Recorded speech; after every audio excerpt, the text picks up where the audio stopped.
I'm Nathan Harper, 42, a guy who swapped courtroom suits for hiking boots years ago. Life's been quiet lately, and I've loved every second of it. No litigation, no stress, just the open sky and the hum of nature.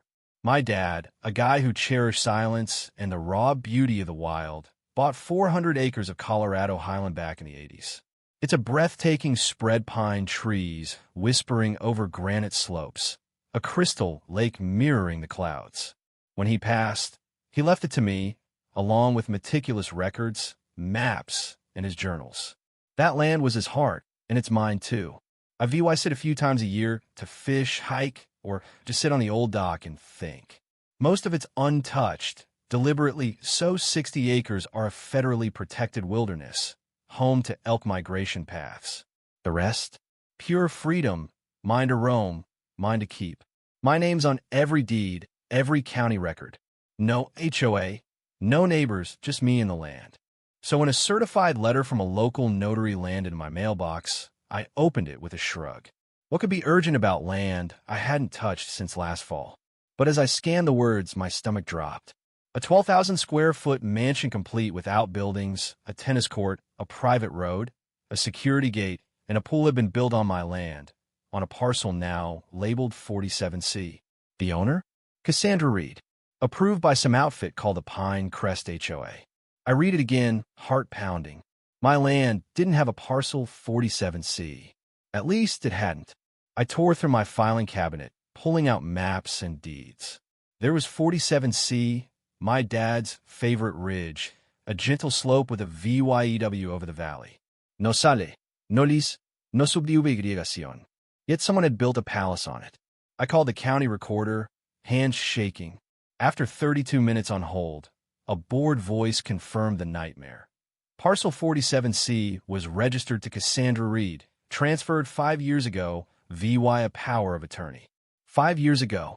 My dad had been dead for 3 years by then. My pulse roared in my ears. I don't remember hanging up. All I knew was someone had stolen my land, and I wasn't letting it slide. I threw a bag in my truck and hit the road, the mountains rising like a challenge. The closer I got, the tighter my chest felt. This wasn't a VY sit to re-sit, was a mission to confront. As I neared the northern trail, something was wrong. A paved road, sleek and unnatural, snaked through where dirt and deer tracks once ruled.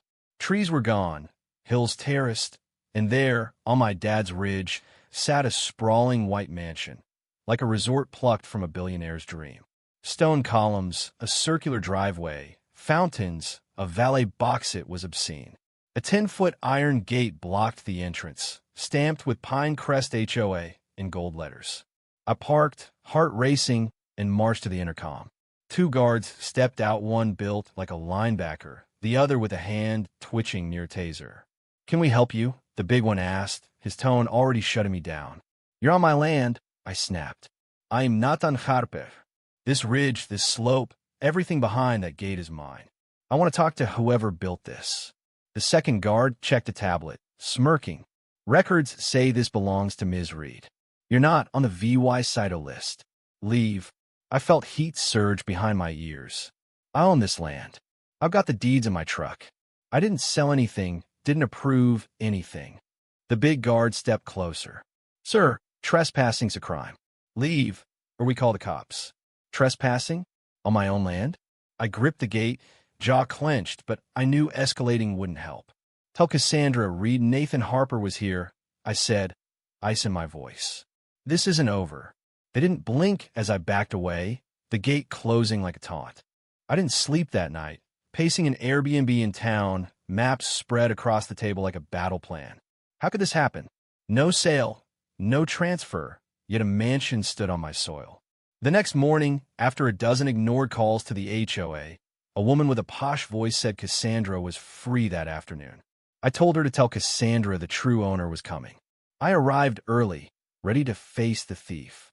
The gates groaned open, and there she was on the terrace, dressed like she was headed to a gala white pantsuit, silk scarf, a cloud of floral perfume. "Mr. Harper," she said, smiling like we were old friends, extending a hand. I ignored it. "You know why I'm here." She gestured to a table with a leather folio, open to a notarized power of attorney dated 2018, authorizing the sale of 47C to her LLC. The signature? My dad's. Except he died in 2015. This is a forgery, I said, jaw tight. My father's been gone 3 years. She laughed, airy, dismissive. Maybe a delayed filing, estate mix-up. I'm not mistaken, I shot back. I have his death certificate, the title chain. You're squatting on stolen land, and you know it. Her eyes sharpened, but her smile held. Nathan, I sit on the zoning board, the HOA, 3 real estate committees. Fight me, and you'll lose expensively, publicly. She dare me to prove it. I walked away, rage burning, her smug face seared into my mind. Sleep didn't come easy in the mildew-scented motel, but I wasn't here to rest. Cassandra had picked the wrong fight. I needed a team people who hated fraud as much as I did. First, I called Lauren Pierce, an old litigation colleague, a lawyer who could make a judge sweat. She answered on the second ring. Tell me it's good, she said. A mansion built on a ghost signature from a dead man, I replied. I'm in. Next, I got Marcus Lee, a geospatial analyst who'd mapped war zones and now busted illegal builds with drones. Send the coordinates, he said. I'm there by sunrise.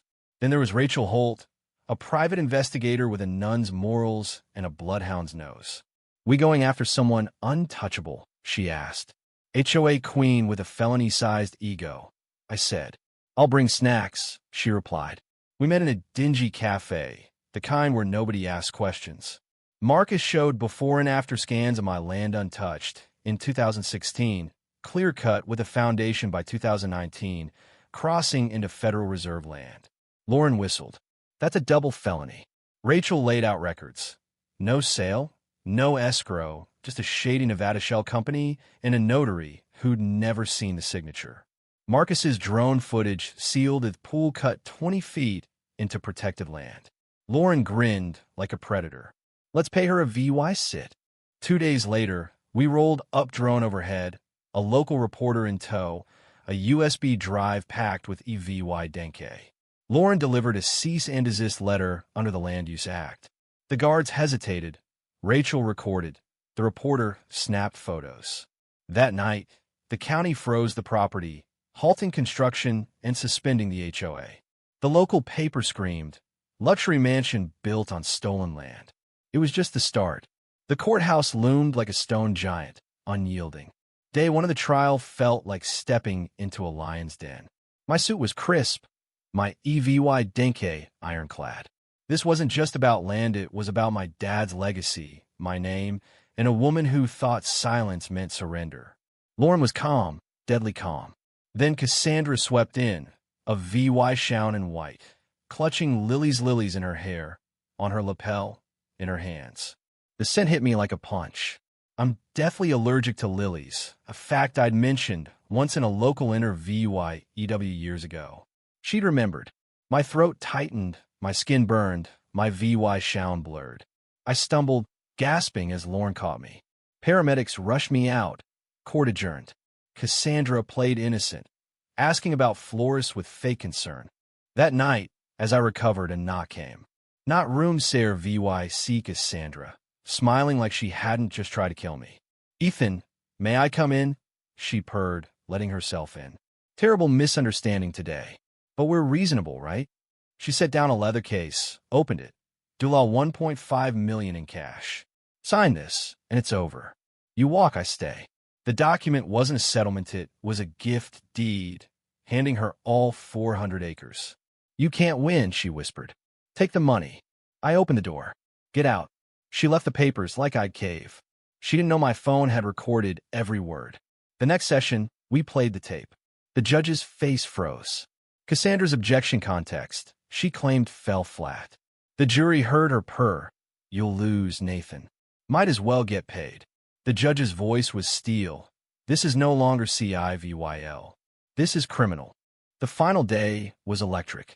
The courthouse buzzed reporters, HOA loyalists, locals waiting for Cassandra's fall. Lauren laid out the case. Forged signatures, bribery, HOA fraud.